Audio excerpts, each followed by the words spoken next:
Good morning. Welcome to Just for Today, a time of eclectic reading, sharing of perspectives, meditation, and prayer. I'm Reverend Rafe Ellis, Senior Minister and Spiritual Leader of the newly joined Centers for Spiritual Living Communities of Greater Baltimore and Columbia. Today is July 29th, and this morning I am reading from the Science of Mind magazine, December 2020, volume 93, number 12, from the December 2020 Science of Mind magazine. And I'm reading the first two paragraphs from an article written by Jafon Seeley,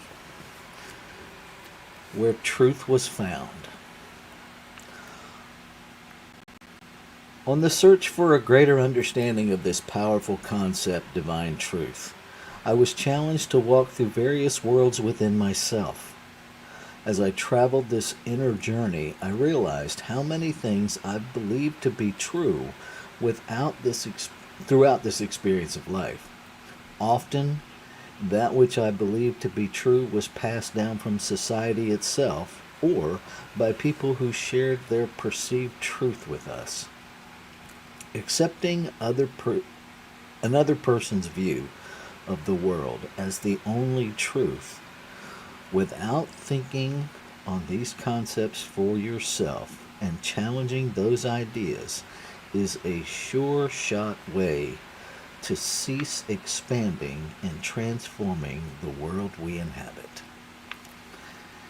And so we get to take that into consideration, how that works with us.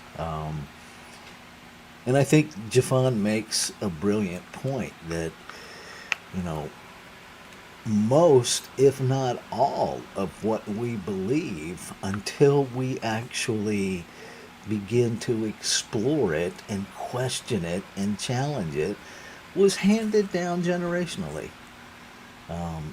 And it became ours by default, not by choice, not by recognition, not by anything where we actually took it to task and contemplated where it came from. Does it line up?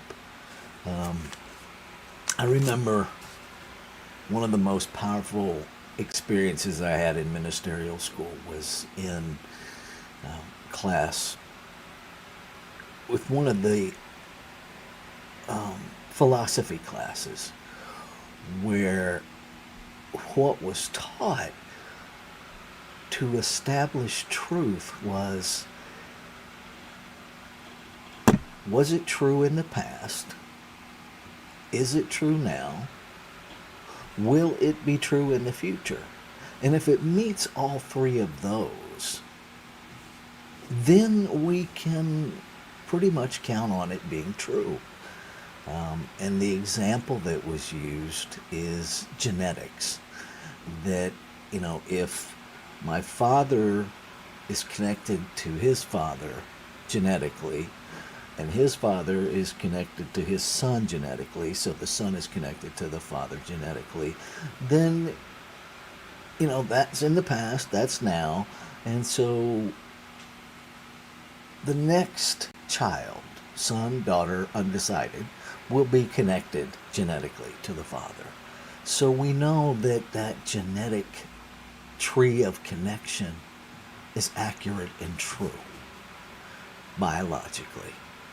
And so what if we put everything we believed to that same litmus test? Because so much of what we claim as true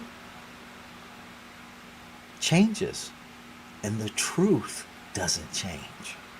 Factual accuracy sometimes changes, but that's different than truth.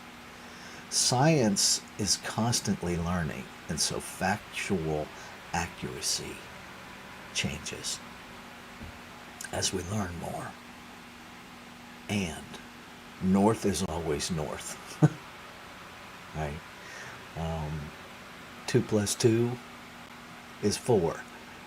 And I understand that apparently there's some complicated level of math where they can actually tweak that 2 plus 2 by decimals and variants. We're not talking that depth, because even that is still true. Um, but to have the courage to examine, what are we believing? Who gave it to us? Do we really believe it? And to deal with that inner journey of all the stuff that comes up when we dare to challenge social constructs, when we dare to challenge what was handed down to us generationally. Right? Family traditions, by and large, are not to be questioned. And so will we dare to question them so that we can grow society? I think one of the things we're experiencing right now in our society is the push to get it back to where it was. Because we've questioned too much for our socialized comfort zone. Yay! Although the comfort zone disagrees. And so anytime significant change begins to happen, we see this pendulum effect. All right? When the pendulum goes so far in one direction that social change begins to happen at a deep level, when we are given permission to question the most basic social constructs, the pendulum swings really hard in the other direction to get us back in line. And that pressure happens at the individualized level, it happens at the social construct level. And so we get to know that, and then we get to choose, how courageous am I going to be? And it doesn't matter whether you're loud or not. If we don't begin the process in the quiet of our inward journey, there's nothing to be loud about. And so I invite you, rather than plexing up at the idea of being a social activist, because that's not what this is about, are you willing to do the quiet, silent, inward journey to question the beliefs that are operating in you, and to evaluate and question to the point where you are living by chosen beliefs that truly demonstrate consistent, irrefutable truth? That's what's available to us.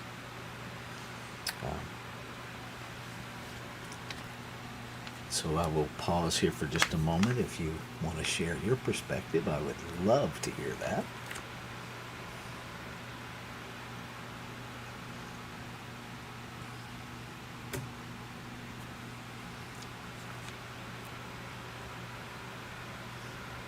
And if not, I'm going to read these 2 short paragraphs one more time and take us into our 5-minute meditative practice, which is truly just a practice. Just giving you an opportunity to practice being present with your thoughts, with your heart, with your breathing, with whatever is. Might be a bug buzzing by your head. That's now part of your meditation now. So just do 5 minutes to be present with what is. So here's the reading again. On the search for a greater understanding of this powerful concept, divine truth, I was challenged to walk through various worlds within myself. As I traveled this inner journey, I realized how many things I've believed to be true throughout this experience of life. Often, that which I believed to be true was passed down from society itself or by people who shared their perceived truth with us. Accepting another person's view of the world as the only truth without thinking on those concepts for ourselves and challenging those ideas is a sure shot way to cease expanding or transforming the world we inhabit. So let's take that into our 5-minute meditation practice.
And so in this moment, I recognize I recognize one infinite something that is indefinable and has always existed. One true substance that stands up to all exploration and it stands up to all scrutinization.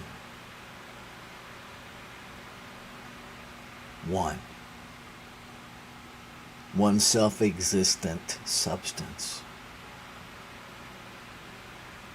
out of which all life, all form, all experience, all function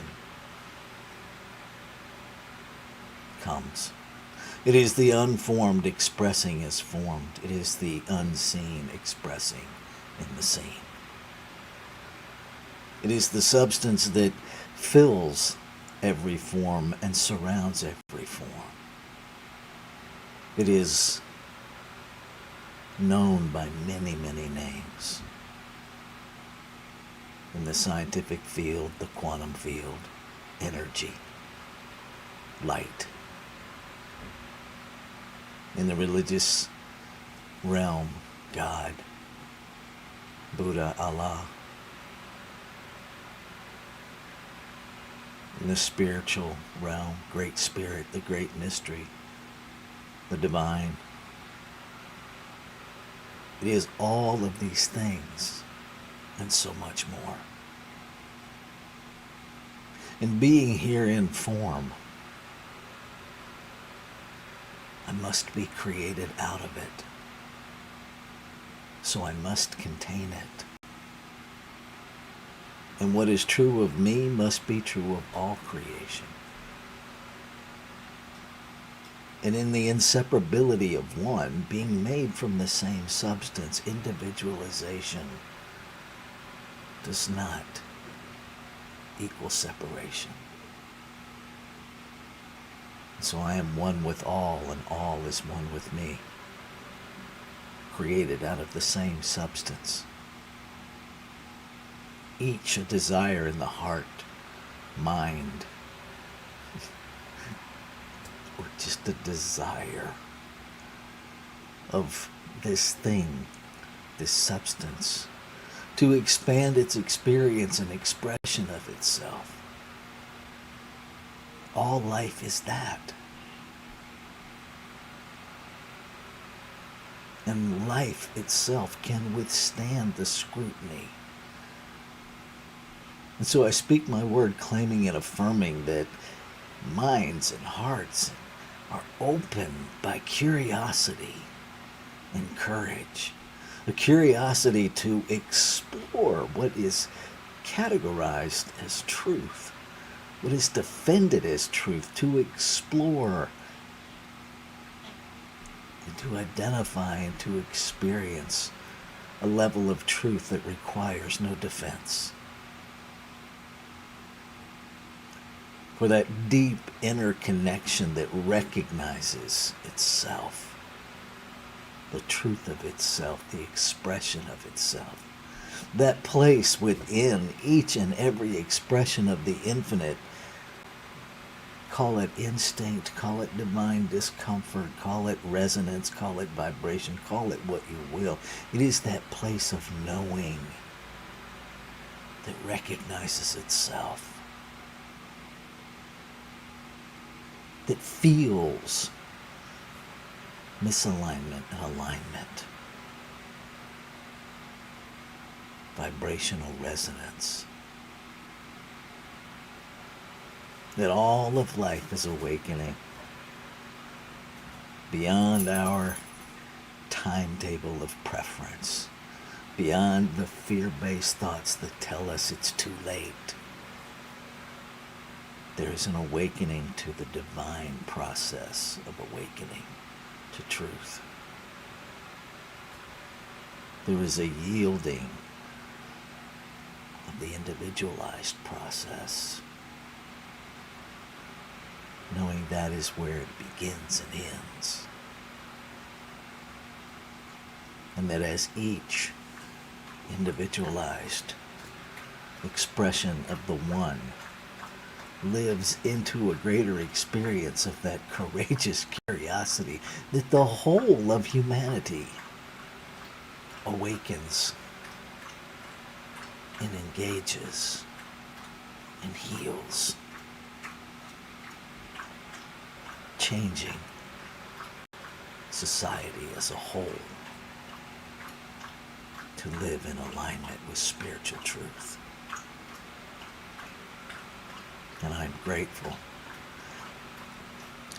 for creation itself, for the activity of creation, the doer within creation, that activity of law that simply does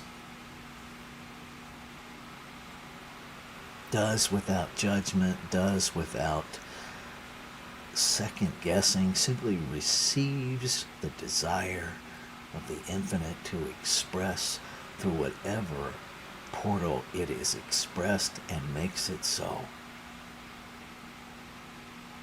And so this physical realm always reflecting what is held in desire, what is held in belief, what is held in mind, always with the opportunity to correct and let go, always with the opportunity to know a greater truth and release what no longer serves.